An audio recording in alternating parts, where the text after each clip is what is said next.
श्री भागवत भगवान की है आरती, पापियों को पाप से है तारती। श्री भागवत भगवान की है आरती, पापियों को पाप से है तारती।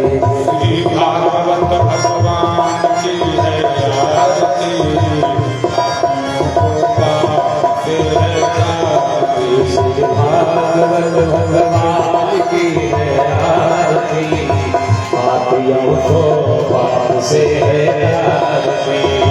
पापियों को पाप से, पापियों को पाप से, पापियों को पाप से, पापियों को पाप से, पापियों को पाप से, पापियों को पाप से, पापियों को पाप से, पापियों को पाप से। श्री भागवत भगवान की है आरती, पापियों को पाप से है तारती। श्री भागवत भगवान की है आरती, पापियों को पाप से है तारती। श्री भागवत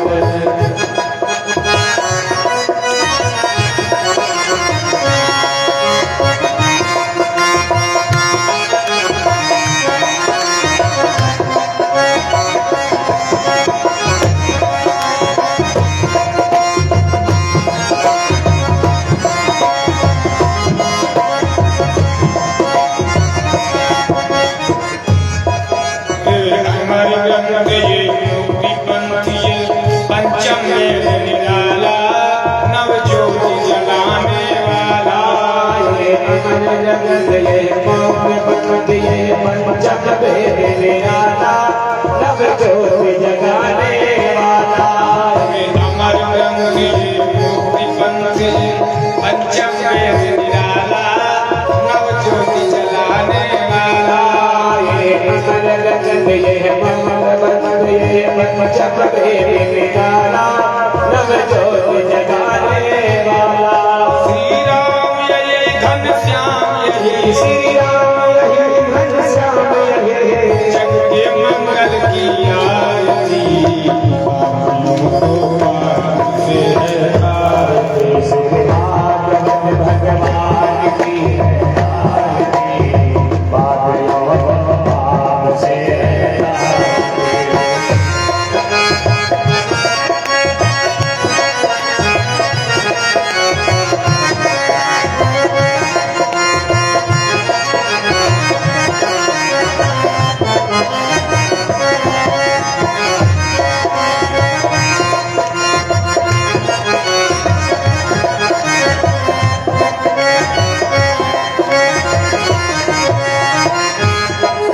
ये सांग गीत पावन पुनीत पापों को मिटाने वाला, हरि दर्द कराने वाला। ये सांग गीत पावन पुनीत पापों को मिटाने वाला, हरि दर्द कराने वाला। ये सांग गीत पावन पुनीत पापों को मिटाने वाला, हरि दर्द कराने वाला। ये सांग गीत पावन पुनीत पापों को मिटाने वाला, हरि दर्द कराने वाला। ये सुख करुणी ये दुख हरणी, ये सुख करनी ये दुख हरने, ये सुख करुणी ये दुख हरणी, ये सुख करनी है दुख हरने। श्री मधुसूदन की आरती, पापियों को पाप से है तारती। श्री भागवत भगवान की है आरती, पापियों को पाप से है तारती।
पापियों को पाप से आज भी भागवत अजान की है आज भी पापियों को पाप से आज भी कर्पूर गौरम करुणावतारम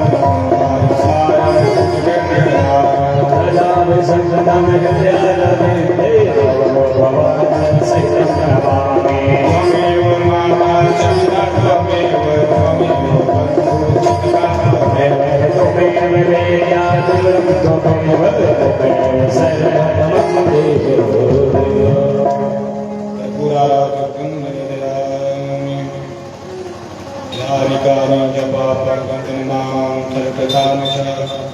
तानि सर्वाणि नश्यन्तु प्रदक्षिणां पदे पदे।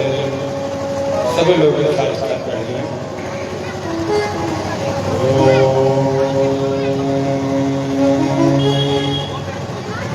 श्री गणेशाय नमः।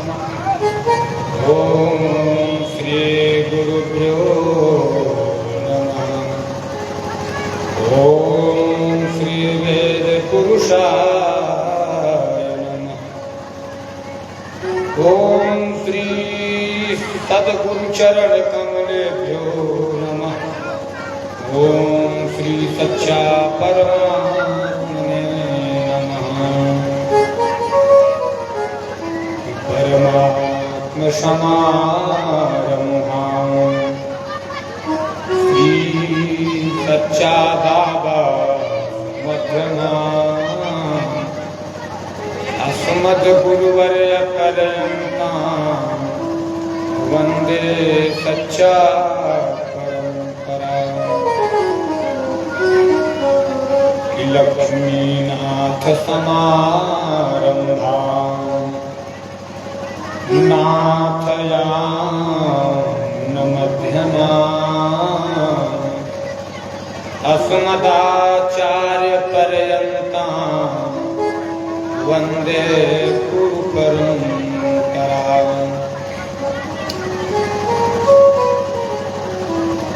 जन्माद्यस्य यतोऽन्वयादितरतः चार्थे स्वभिज्ञः स्वराट् तेने ब्रह्महृदायादि कवये मुह्यन्ति यत् सूरयः।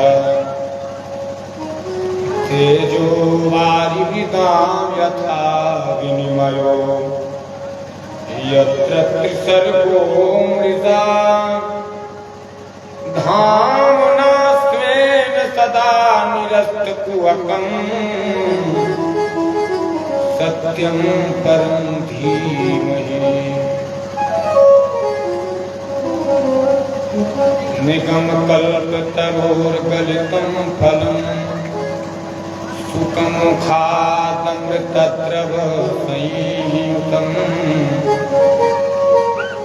पिबत भागवतं रसमालयं मुहुरहो रसिका भुवि भावुका। भक्ति भक्त भगवंत गुरु चतुर नाम बपुएक तिनके पद बंदन के नासहि विघ्न। राधे तू बड़ भागिनी अरे कौन तपस्या की तीन लोक तारण तरण सब तेरे अधीन। अपने अपने घरन की सबका उनको पीर तुम ही वीर सब घरन की धन धन रघुवीर। भगवत कथा के रसिक गर सुनौ धीर मति धीर आय सुवासन लीजिए तेज पुंज कपिबेर। जाके सेवा भाव से ऋणी हुए श्री राम, ऐसे उन हनुमान को बारंबार प्रणाम। हनुमान जी महाराज की, भागवत भगवान की, सतगुरुदेव भगवान की, सच्चे महाप्रभु की। नमः पार्वती पतये हर हर महादेव। श्रीमते रामानुजाय नमः। अखंड ब्रह्मांड नायक परमाध्यक्ष अकारण करुणावरुणालय भक्तवान कल्पतरु जगन्निरंतर जगदाधार नंदनंदन यशोदानंदन भगवान श्री श्याम सुंदर सरकार के चरण कमलों की वंदना करते हुए मां पराम्बा राजराजेश्वरी त्रिपुर सुंदरी वृषभानंदिनी भगवान श्री कृष्ण की आलादनी शक्ति नित्य किशोरी मां राधा रानी सरकार के चरण कमलों की वंदना करते हुए बोधभावन भवानीपति काशीपति गिरजापति कैलाशपति आशुतोषधानी प्रलयंकर भयंकर शंकर बाबा भोलेनाथ के पावन चरण कमलों की वंदना। अनंत बलवंत संत श्रीनाथन के हनुमान जी महाराज के पावन चरण कमलों की वंदना करते हुए भद्रवेदी पर विराजमान भगवान श्री श्याम सुंदर की वांगमय प्रतिमूर्ति को सादर प्रणाम करते हुए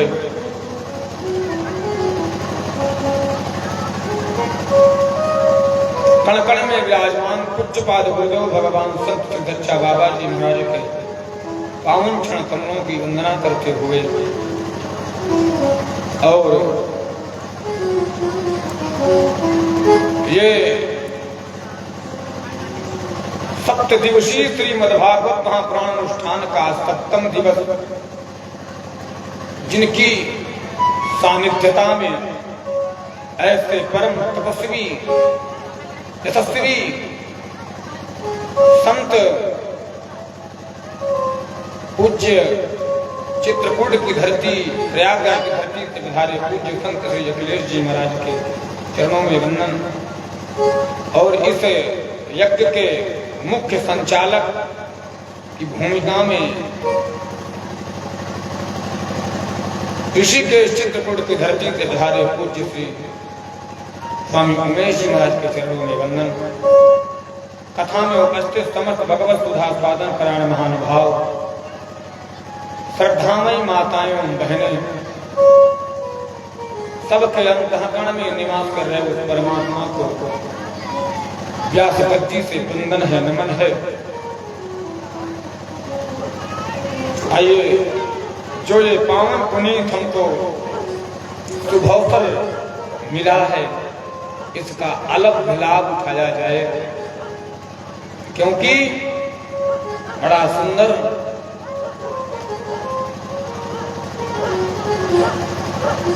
पूज्यपाद गोस्वामी तुलसीदास जी महाराज ने कहा, महाराज कि सूत्रधारा अरुण लक्ष्मी, अरे पापी के घर होय, कि संत समागम हरि कथा जग में दुर्लभ दो। सुतदारा और लक्ष्मी पापियों के घर होए महाराज, लेकिन संतों का समागम और भगवान की कथा ये बड़े सौभाग्य से मिलती है। पूज्यपाद गोस्वामी तुलसीदास जी कहते हैं कि धन्य घरी सोई सतसंगा,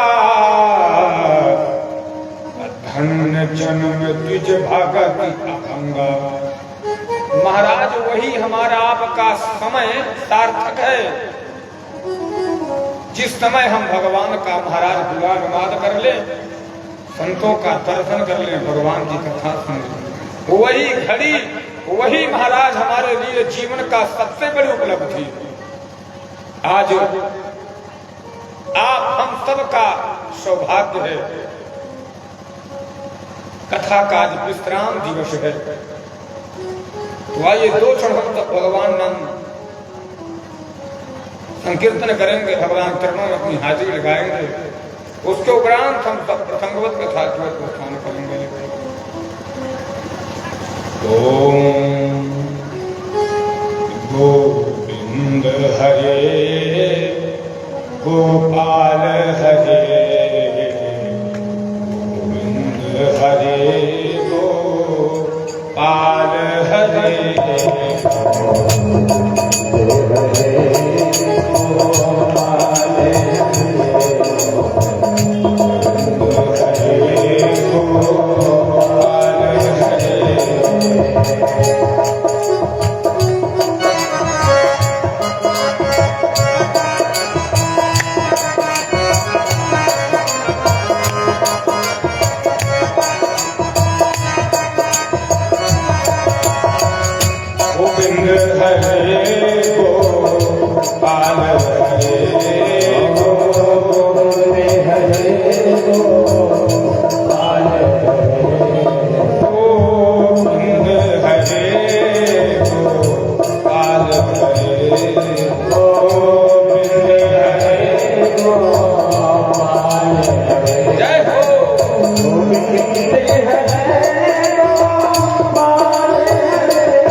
Oh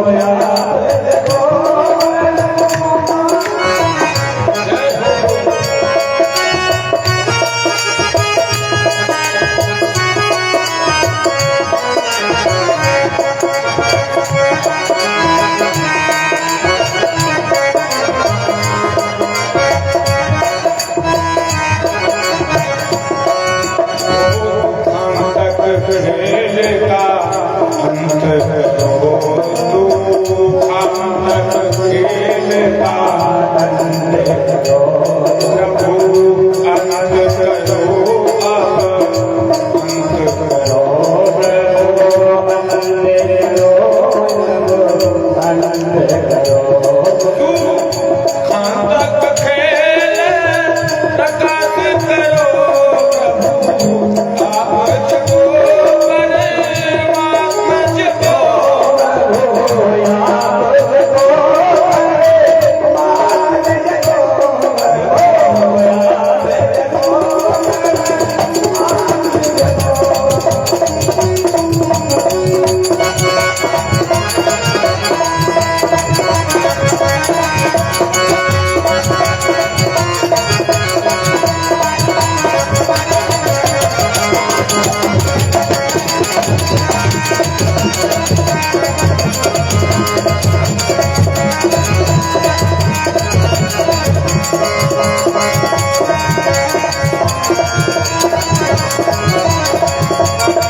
प्रस्थान करें जहां पर धर्म सम्राट राजा परीक्षित ब्रह्मराज सुखदेव जी का दिव्य संवाद चल रहा है। हम सब भी उसी पावन धरा पर चले। कल के कथा प्रसंगों बड़ी दिव्य भगवान की हम लोगों ने कथा रसास्वादन किया। भगवान के रास महाराज की कथा, भगवान का ब्रज से मथुरा जाना, भगवान का कंस का उद्धार और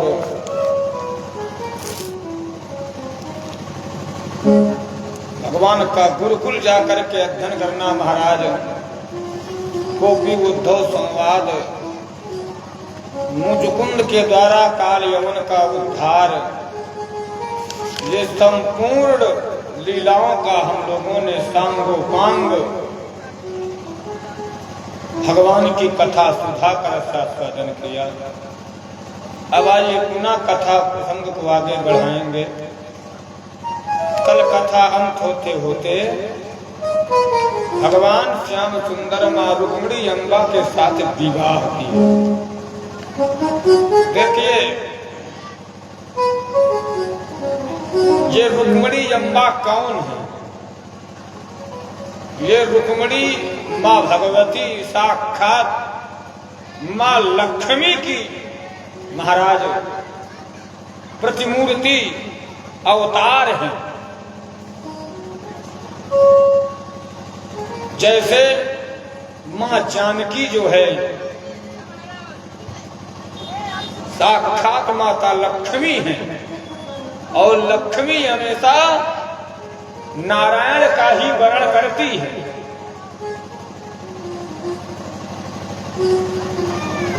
जीवन में जब भी लक्ष्मी आए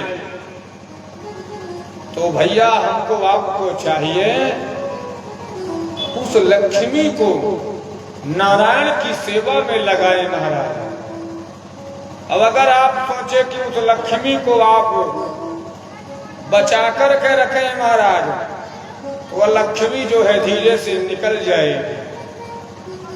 और लक्ष्मी कभी जन्म नहीं लेती, लक्ष्मी हमेशा प्रकट होती। जैसे महाराज जनक के दरबार में माँ भगवती जानकी का प्राकट्य आप सब जानते ही हैं कि माँ जानकी भूमिजा कही गई है, भूमि से प्रकट हुई है, पृथ्वी से प्रकट हुई है। और जो माँ रुक्मिणी हैं, ये महाराज भीष्मक विदर्भ देश के राजा थे, उनके सरोवर में कमल से प्रकट हुई। तो भगवान श्यामचंद्र मां रुक्मिणी अम्बा के साथ बड़े धूमधाम से, वैसे तो विवाह राक्षस विधि से किए, लेकिन द्वारिका ले जाकर के बड़े दिव्य मां भगवती के साथ पानी ग्रहण संस्कार भगवान श्यामचंद्र ने धूमधाम से किया। जब भगवान का विवाह हो गया महाराज, तो भगवान के संतति हुई।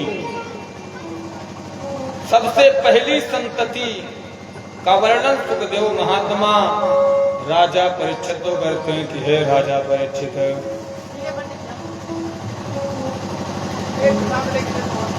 कामस्तु वासुदेवांसो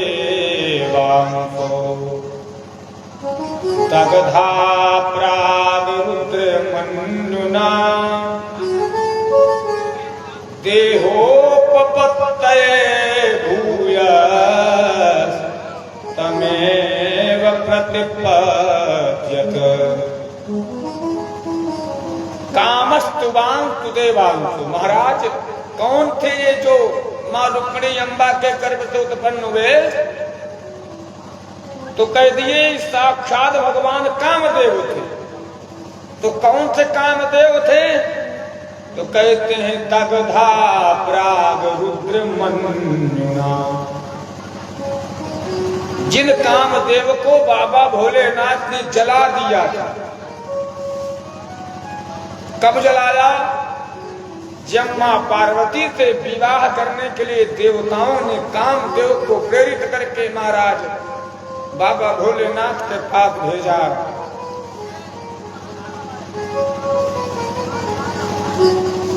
और बाबा भोलेनाथ उस समय पर समाधिस्थ पर्वतराज हिमालय में मां गंगा की तलहटी पर महाराज भगवान की भक्ति में तल्लीन थे।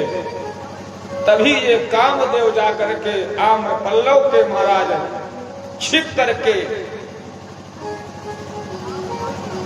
जिसने जब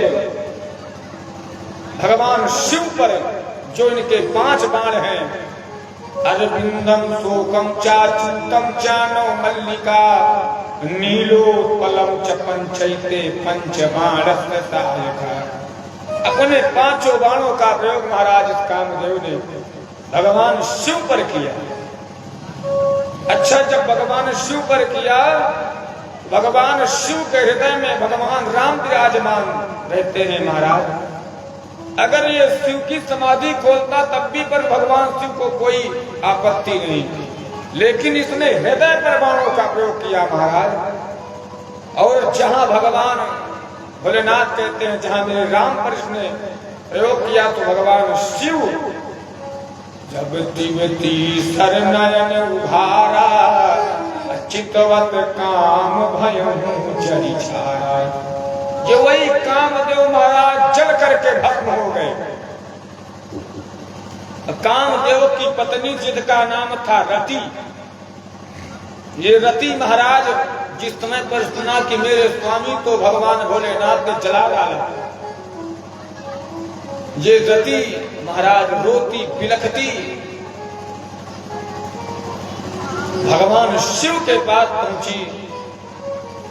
भगवान शिव से इसने कहा, भोलेनाथ आप तो सतियों के सत को संवारते हैं सरकार, और आपने तो मेरे पति को मेरा घर उजाड़ दिया महाराज। अब मैं कहाँ जाऊं, क्या करूं? तब बाबा भोलेनाथ ने रति को आशीर्वाद दिया था कि जब यदुवंश कृष्ण अवतारा, जब यदुवंश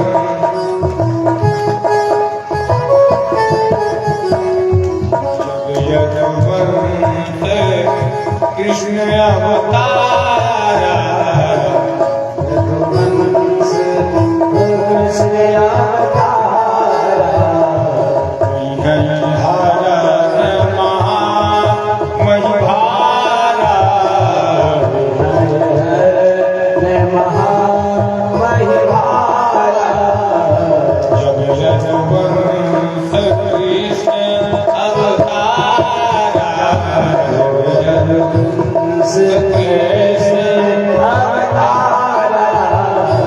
कृष्ण तनय होई पति तोरा, होई पति तोरा, कृष्ण तनय होई पति तोरा, कृष्ण तनय होई पति तोरा, वचन अन्यथा वही न मोरा, वचन अन्यथा वही न मोरा। जब यदुवंश कृष्ण ने उतारा तब जाकर के भगवान भोलेनाथ ने रति मैया को आशीर्वाद दिया। जब यदुकुल में भगवान श्याम सुंदर अवतार लेकर के आएंगे, उन्हीं के पुत्र के रूप में आपके पति महाराज आएंगे। आज वही ये कामदेव माँ रुक्मिणी अम्बा के गर्भ से उत्पन्न हुए। शैव जातो वैदर्भ्याम् कृष्ण वीर्य समुद्भवः अप्रद्युम्न इति विख्यातः सर्वतो नवमः वैदर्भ्याम कृष्ण वीर समुद्भव। भगवान श्री कृष्ण और माँ रुक्मिणी अम्बा के महाराज तेज से जे बालक उत्पन्न हुआ जिनका नाम था प्रद्युम्न। लेकिन आपसे बता दूं, जिसमें पर प्रद्युम्न उत्पन्न हुए महाराज, उस समय एक संबरासुर नामक दैत्य था जिसको पता लग गया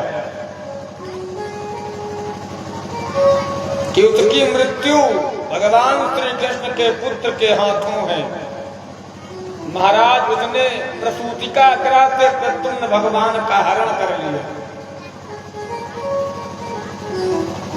और हरण करके महाराज मारने के लिए आकाश मार्ग से लिए चला जा रहा था।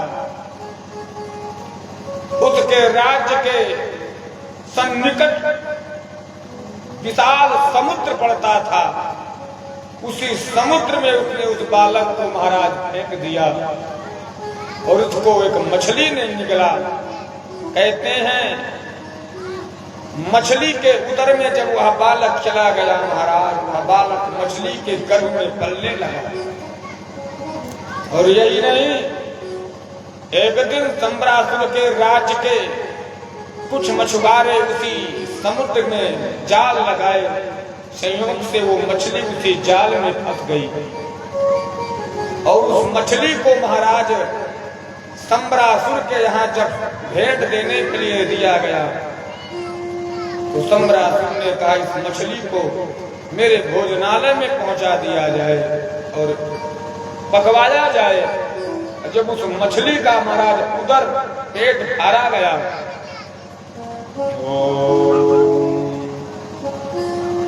दृष्टवा तदुदरे बालम मायावच्चैन वेदयन्।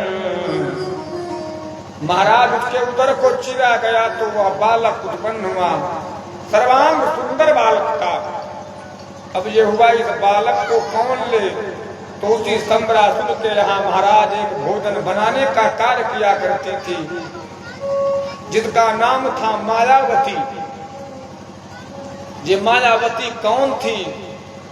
कहते हैं महाराज जी वही कामदेव की पत्नी रति थी और उस रति को ही इस बालक को दे दिया गया और रति उस बालक का लालन पालन करने लगी। एक दिन नारद जी महाराज आकर रति से बता दिए कि नारदो कथयत सर्वं तस्या संकित चेतसा बालस्य तत्त्वमुत्पत्तिं मत्स्योदर निवेशनम। सा च कामस्य वै पत्नी रतिर्नाम यशस्विनी अपत्युर्निदग्ध देहस्य देहोत्पत्तिं प्रतीक्षति। हे देवी, ये कोई और नहीं, सा च कामस्य वै पत्नी, ये साक्षात कामदेव तुम उसकी पत्नी रति हो जो पूर्व में भगवान शिव के द्वारा जला दिए गए थे। और इनका तुम पालन तो पुत्रवत करो लेकिन दृष्टि पति की तरह रखो। मारा अब समझिए, अब नन्हा से बालक हो, अब बालक को जो है भैया उसका पालन करना पुत्रवत भाव से, लेकिन दृष्टि रखना है स्त्री भाव में उस बालक का। कितनी विचित्र स्थिति है महाराज।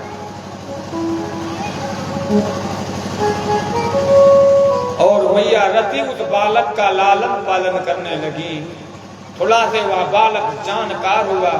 एक दिन उस बालक को रति जो है महाराज अपनी नेत्रों से महाराज ऐसा देख रही थी, बालक ने पूछ बैठा, मां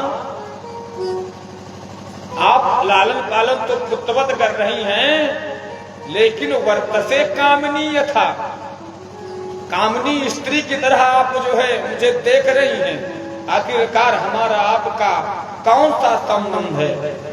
तब मैया रति ने संपूर्ण बात जो है भगवान प्रद्युम्न से बताया कि आप भगवान कृष्ण के पुत्र के रूप में उत्पन्न मेरे पति है महाराज।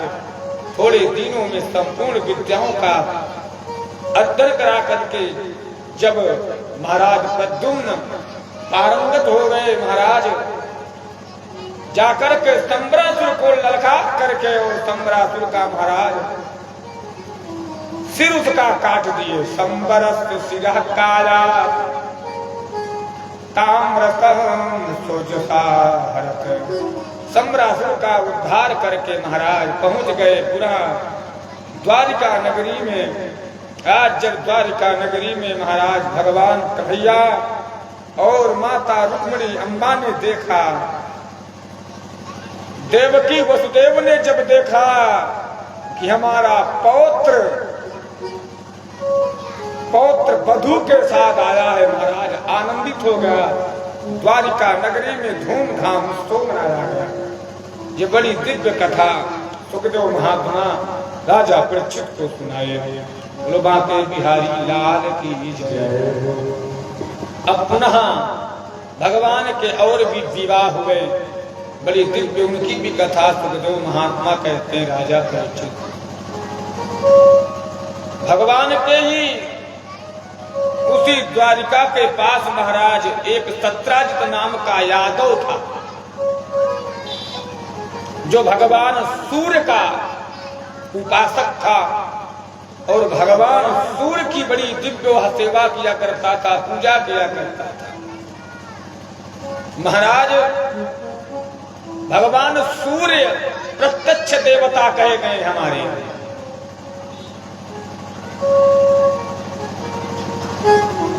सूर्य की उपासना करने वाला व्यक्ति जो है महाराज, उसे तेज की प्राप्ति होती है, ऐश्वर्य की प्राप्ति होती है। इसीलिए भगवान सूर्य को जरूर प्रत्येक सनातन धर्मावलंबी को महाराज जल देना चाहिए। पशुओं की तरह उठ करके नहा करके खा नहीं लेना चाहिए, केवल उठे और खाना शुरू कर दिया। प्रत्येक व्यक्ति को भगवान सूर्य को अर्घ्य प्रदान करना चाहिए। क्यों देना चाहिए? क्योंकि वे भगवान सूर्य बिना हमसे कुछ लिए महाराज हमको आपको प्रकाश देते हैं। समझिए, अगर सूर्य भगवान एक दिन ना निकले तो पृथ्वी में महाराज सारे जीव जो है क्या स्थिति उनकी होगी। इसलिए प्रत्येक व्यक्ति को भगवान सूर्य को अर्घ्य देना चाहिए। और बड़े सुंदर सूर्य को अर्घ्य प्रदान किया करते थे। भगवान सूर्य ने इस सत्राजित को एक मणि प्रदान किया महाराज, जो मणि जो है नित्य 8 भर सोना प्रदान किया करती थी। दिने दिने स्वर्ण भारान अष्टौ शास्त्रजिति प्रभो दुर्भिक्षमार रिष्टानि सर्पाधिव्याधयो शुभा। 8 भर सोना देती थी महाराज। अब समझिए, जिसके यहाँ नित्य 8 भर सोना आएगा, उसका पैर धरती में रहेगा कि आकाश में रहेगा? यहाँ महाराज 500 ग्राम सोना पा जाते हैं तो पागल हो जाते हैं। हा? कनक कनकते 100 गुनी मादकता अधिकाय, अय पाए पौराय जग उय पाए पौराय। जब यहाँ 500 ग्राम सोना पा करके पागल हो जाते हैं, अजित के यहाँ 8 भर सोना आएगा महाराज, उसका पैर तो आकाश में रहे। यही सत्राजित एक दिन भगवान द्वारिकाधीश के महलों में महाराज पहुंचे। जिस समय पर द्वारिकाधीश के द्वारपालों ने देखा ना, मंत्रियों ने देखा, ये हुआ कि साक्षात भगवान सूर्य आ रहे हैं। और भगवान श्री कृष्ण से जाकर के बताए, तब भगवान श्री कृष्ण ने महाराज बताया कि ये सत्राजित है और ये भगवान सूर्य के द्वारा प्रदत्त मणि पहना है। मंत्रियों का और पूरी प्रजा का मन हुआ कि ये मणि भगवान कन्हैया को दे दिया जाए, लेकिन महाराज सत्राजित मना कर दिया, मैं नहीं दूंगा मणि। और ये मणि ले जाकर के अपने घर में, अपने कक्ष में टांग दिया महाराज, रख दिया। इसका भाई था, जिसका नाम था प्रसेनजित। प्रसेनजित ने महाराज इसी मणि को पहन करके जंगल में शिकार खेलने गया। और जंगल में जब शिकार खेलने गया, एक सिंह ने जब इसके गले पर उस चमकती हुई मणि को देखा, इसको मार डाला, उस मणि को छीन लिया। अब महाराज पूरे द्वारिका में, पूरे नगर में बात फैल गई कि ये कन्हैया सत्राजित से मणि मांगा तो सत्राजित ने मणि नहीं दिया, तो कहीं ऐसा ना हो कि मेरे भाई को इसने मरवा दिया हो, मणि ये कन्हैया रख लिया। भगवान को कलंक लग गया। अच्छा, कलंक ऐसा हमारे शास्त्रों में बताया गया है महाराज, जो भाद्रपद शुक्ल पक्ष चतुर्थी का चंद्रमा देखता है, उसको कलंक लगता है। सो परनार लीलार गोसाई, चौथ के चंद्र किनारा। इसीलिए चंद्रमा नहीं देखा जाता है महाराज, भाद्रपद शुक्ल पक्ष का चतुर्थी का चंद्रमा। भगवान को कलंक लग गया महाराज। अब इस कलंक से बचने के लिए भगवान जंगल में महाराज पहुंचे, मणि ढूंढना आरंभ की। तो जब देखे कि एक जगह प्रसेनजित मरा पड़ा, प्रसेनजित के शरीर का महाराज पोस्टमार्टम कराया गया। पता लगा कि इसको मारा किसने, तो सिंह ने मारा था। फिर आगे बढ़ा गया तो महाराज देखे कि वो सिंह भी मरा पड़ा जिसने मणि छीना था। अब ये हुआ सिंह से बड़ा कौन होगा, तो पुनः भगवान श्याम सुंदर घनघोर जंगल में महाराज प्रवेश किए।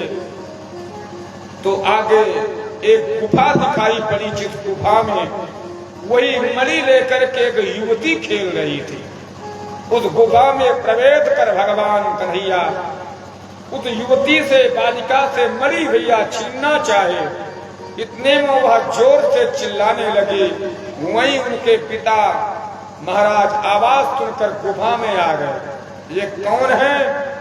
जाम्बवंत जी महाराज है, महाराज ऋक्षराज। और भगवान कन्हैया का और ऋक्षराज जाम्बवंत जी का 27 दिनों तक घमासान युद्ध हुआ। 28वें दिन भगवान श्री कृष्ण ने एक मुष्टिका का प्रहार जामवंत जी के महाराज पीठ में किया। जामवंत जी की हड्डी पसली सब महाराज टूट गई। तब जो है जामवंत जी भगवान के चरणों में प्रार्थना किया कि सरकार, मैं आपको जानता हूँ। यस्ते तुत रोष कटाक्ष मोक्षई वर्तमाजितत क्षुभित नग्रमित मिंगिलो भी सेतु कृता स्वयस उज्ज्वलिता चलंका रखा श्री राम के भुवि पे तुर रुक्षतानी। बड़ी दिव्य स्तुति गाई की सरकार, आपने ही समुद्र में पुल बना करके रावण का संहार किया, आपने ही बाली का उद्धार किया। और भगवान के चरणों में गिर पड़े जामवंत जी। जामवंत जी ने कहा, इस मणि को तो मैंने अपनी कन्या को दे दिया है महाराज। और जब कन्या को कोई वस्तु दे दी जाती तो कन्या से बिल्ली नहीं जाती। अब महाराज जामवंत जी ने कहा, अगर आपको मणि चाहिए तो मेरी कन्या से विवाह करना पड़ेगा। भगवान कन्हैया ने महाराज वहीं जंगल में मंगल किया और जामवंत की पुत्री जाम्बवती से विवाह किया। बोलो वृंदावन बिहारी लाल की जय। अब मणि को लेकर के महाराज सत्राजित को दिए। अभी तक जो प्रजा भगवान पर कलंक लगा रही थी, अब वही प्रजा सत्राजित पर कलंक लगाने लगी। अरे ये दुष्ट सत्राजित ने भगवान पर झूठा कलंक लगाया। सत्राजित के कलंक से बचने के लिए महाराज इसकी एक कन्या थी जिसका नाम था सत्यभामा। इसने मणि सही सत्यभामा का वरण भगवान श्याम सुंदर से कर दिया। भगवान के कितने विवाह हो गए? 3 विवाह हो गए। और भी परमात्मा ने विवाह किया है। सुखदेव महात्मा कहते हैं, राजा परीक्षित, एक बार भगवान श्याम सुंदर अपनी बुआ कुंती मैया के पास घूमने के लिए गए। एकदा पांडवान द्रष्टुम प्रतीतान पुरुषोत्तमः इंद्रप्रस्थं कथा श्रीमान युयुधानादिभिर्वृतः। इंद्रप्रस्थम महाराज कन्हैया इंद्रप्रस्थ अर्जुन इत्यादि अपने बुआ के पुत्रों से बुआ से मिलने के लिए पहुंचे। तो भगवान कन्हैया की अर्जुन की मित्रता थी, क्योंकि ये सम उम्र के थे। तो अर्जुन से कहे, आओ जरा घूम के आते हैं, कहीं से नदी वन देख करके आते हैं महाराज। और अर्जुन रथ पर लेकर के महाराज मैया यमुना के मैया कालिंदी के तट पर पहुंचे। और मैया कालिंदी के तट पर पहुंचे तो भगवान श्याम सुंदर देखते हैं कि एक युवती माता कालिंदी के किनारे बैठकर तपस्या कर रही है। भगवान कन्हैया ने अर्जुन से कहा, अर्जुन जाओ देख करके आओ, ये देवी जी कौन है। महाराज अर्जुन जब गए देखे तो वह कन्या तपस्यारत थी। अर्जुन ने महाराज नमस्कार किया, प्रणाम किया और पूछते हैं परिचय। एकात्म कस्याति सुत्रोणी कुतोत किंचिकीर्षसि मन्ये त्वां पतिमिच्छन्ति सर्वं कथय शोभने। कात्म कस्याति सुत्रोणी, है सुंदर नेत्रों वाली, है सुंदर भंगों वाली। कुतोत किंचिकीर्षसि, तुम यहाँ पर क्या कर रहे हो, तुम कौन हो। मुझे तो ऐसा लग रहा है तुम पति इच्छन्ति, पति प्राप्त करने की इच्छा से यहाँ तुम तपस्या कर रही हो। तब मैया कालिंदी ने महाराज अपना परिचय दिया कि हम देवस्य सवितुर दुहिता पतिमीच्छति विष्णुं वरेण्यं वरदं तपा परममास्थिता। सच में आपने सही कहा, मैं भगवान सूर्य की पुत्री हूं। भगवान सूर्य से महाराज 2 पुत्र उत्पन्न हुए थे, संतति हुई थी। एक यम और एक यमुना।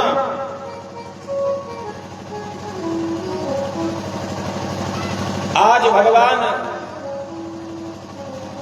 कन्हैया के पास अर्जुन आकर के महाराज ने बताया कि आपका शुक्र बड़ा तेज है महाराज, प्रबल है, आपको ये वर रूप में चाहती है देवी। भगवान ने वही मैया कालिंदी से विवाह कर लिया। वृंदावन बिहारी लाल की जय। अपना सुखदेव महात्मा राजा परीक्षित कहते हैं, राजा परीक्षित भगवान के 4 विवाह हो गए। भगवान ने और भी विवाह किया है।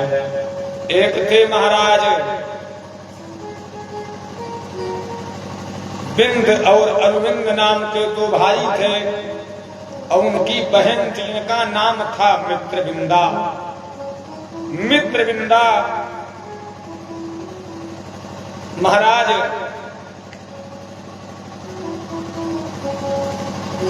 मित्रविंदा भगवान को चाहती थी, लेकिन ये दोनों भाई बिंद अनुविंद अपनी बहन का विवाह दुर्योधन के साथ कराना चाहते थे। जैसे मित्रविंदा ने जाना महाराज, मित्रविंदा ने एक पत्र लिखा और कन्हैया के पास भेजा। अच्छा कन्या,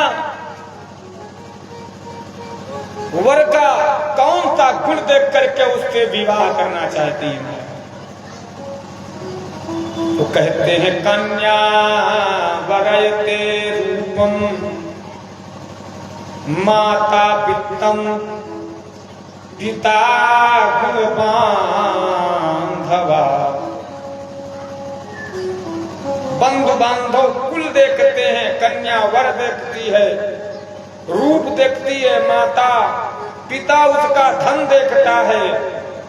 महाराज मैया मित्रविंदा ने जब देखा कि ये तो मेरे अनुरूप वर दुर्योधन नहीं है, तो इसने श्याम सुंदर को महाराज बुलाई और श्याम सुंदर ने मित्रविंदा के साथ भी विवाह किया। बोलो द्वारिकाधीश भगवान की जय।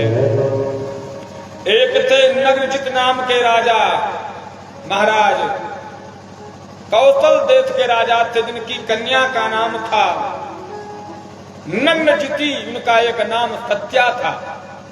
नग्नजित ने अपनी कन्या के विवाह के लिए बड़ा कठोर जो है प्रतिज्ञा किया था। उनके दरबार में 7 बैल थे और महाराज जो 7 बैलों को एक साथ जो है नाथेगा, उसी के साथ जो है सत्या का विवाह होगा। जितने राजा आते सारे राजा बैल सबको मार डालते, पराजित कर देते महाराज। भगवान कन्हैया भी ने सुना इस स्वयंवर को, कन्हैया भी पहुंचे स्वयंवर में महाराज। और कन्हैया को बचपन से बछड़ों के साथ खेलने का बड़ा शौक था। अब भैया कन्हैया देखते देखते 7 बैलों को एक साथ नाक में उनके नाथ दिया और वो बैल कन्हैया के महाराज बस में हो गए। और वहीं पर नग्नजित ने अपनी कन्या का विवाह भगवान कन्हैया के साथ कर दिया। वृंदावन बिहारी लाल की जय। इस प्रकार से परमात्मा ने महाराज मित्रविंदा सत्या को मिलाकर के 6 विवाह कर चुके। भगवान ने और भी विवाह किए। भगवान की एक बुआ जिनका नाम था सुतकीर्ति, और भगवान एक दिन अपनी बुआ के यहाँ घूमने गए। और घूमने गए महाराज, बुआ के यहाँ 6 महीना रुक गए। बुआ भतीजे का जो संबंध होता बड़ा गहरा संबंध होता। कहते नहीं महाराज मूल से ज्यादा ब्याज प्यारा होता है, तो भाई से ज्यादा भतीजा प्यारा हो जाता है। और जब 6 महीना रुक गए तो सुतकीर्ति की एक कन्या जिनका नाम था भद्रा, भद्रा का और भगवान कन्हैया का महाराज प्रेम हो गया। और इनके भाई जो थे मैया भद्रा के, ये तो कन्हैया के साथ विवाह करना नहीं चाहते थे, लेकिन जानते थे ये कि अगर ऐसे नहीं विवाह करेंगे तो जो वैसे ले जाएगा, इसलिए कन्हैया के साथ भद्रा का विवाह कर दिए। भगवान के 7 विवाह हो गए। भगवान श्याम सुंदर ने और भी विवाह किए महाराज। कहते हैं एक मगध देश के राजा जिनका नाम था महाराज, उनकी कन्या जिनका नाम था लक्ष्मणा, और लक्ष्मणा के साथ परमात्मा ने महाराज नीचे जल में देख करके ऊपर मछली का आंख भेद करके परमात्मा ने लक्ष्मणा के साथ विवाह किया। इस प्रकार से परमात्मा के 8 विवाह हो गए। सुखदेव महात्मा कहते राजा परीक्षित भगवान कन्हैया ने और भी विवाह किया है। एक बार भगवान कन्हैया मैया सत्यभामा को लेकर के स्वर्ग की यात्रा की, और स्वर्ग की यात्रा किए तो मार्ग में महाराज एक दैत्य था जिसने इंद्र का महाराज छत्र जीत लिया था, मैया अदिति का कुंडल जीत लिया था, वरुण का महाराज ने चमर जीत लिया था, सारे लोकपालों को पराजित कर दिया था, जिसका नाम था भौमासुर। और भौमासुर ने जब सुना कि कन्हैया ने महाराज गोपियों के साथ रास रचाए हैं, इसने भी प्रतिज्ञा किया कि मैं भी राजकुमारियों के साथ रास रचाऊंगा। भगवान महाराज इसके नगर में प्रवेश करके गरुड़ पर सवार होकर के प्राग ज्योतिषपुर में महाराज इसके नगर बड़ा विशाल नगर था। नगर के चारों ओर गिर दुर्गई शस्त्र दुर्गई जलाग्नि दुर्गमम, बड़े बड़े पहाड़ थे। पहाड़ के बाद अस्त्र शस्त्र के बाद चारों तरफ इसके नगर के जलाशय था। जलाशय के बाद एक मुर नामक दैत्य था। परमात्मा ने भैया संपूर्ण इन अस्त्रों शस्त्रों को, पहाड़ों को, जलाशयों को लांग कर मुर नामक दैत्य का उद्धार किया और भौमासुर को महाराज मार डाले। भौमासुर को जब मार दिए महाराज तो भौमासुर ने है 16,100 राजकुमारियों को अपने कारागृह में बंदी बनाया था। आज उन राजकुमारियों को परमात्मा ने छुड़वा दिया। सारी राजकुमारी भगवान नारायण से हाथ जोड़ करके प्रार्थना करती हैं कि हे सरकार तत्राजन्य कन्यानां सट सहस्राधिकारुकम अभौमाहतानां विप्रभ्यो राजभ्यो दत्से हरि।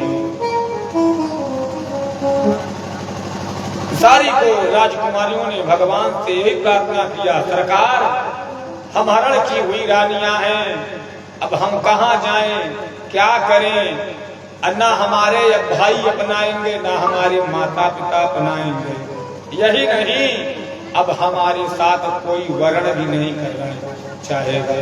इसलिए सरकार अरे जहां ले चलोगे, सब यही प्रार्थना करती हैं, अरे जहां ले चलोगे अरे वहीं मैं चलूंगा, जहां नाम रख दोगे वहीं मैं रहूंगा।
प्रार्थना किया और भगवान ने महाराज कसम नाना कारे सुता स्त्रिय यथोपये में भगवान तावत रूप धरो व्ययः। महाराज एक ही साथ इन गोपिकाओं के साथ परमात्मा ने दिव्य विवाह किया। एक समझिए आप, एक मुहूर्त में परमात्मा ने 16,100 रूप प्रकट किया महाराज, और 16,100 उन रानियों के सहित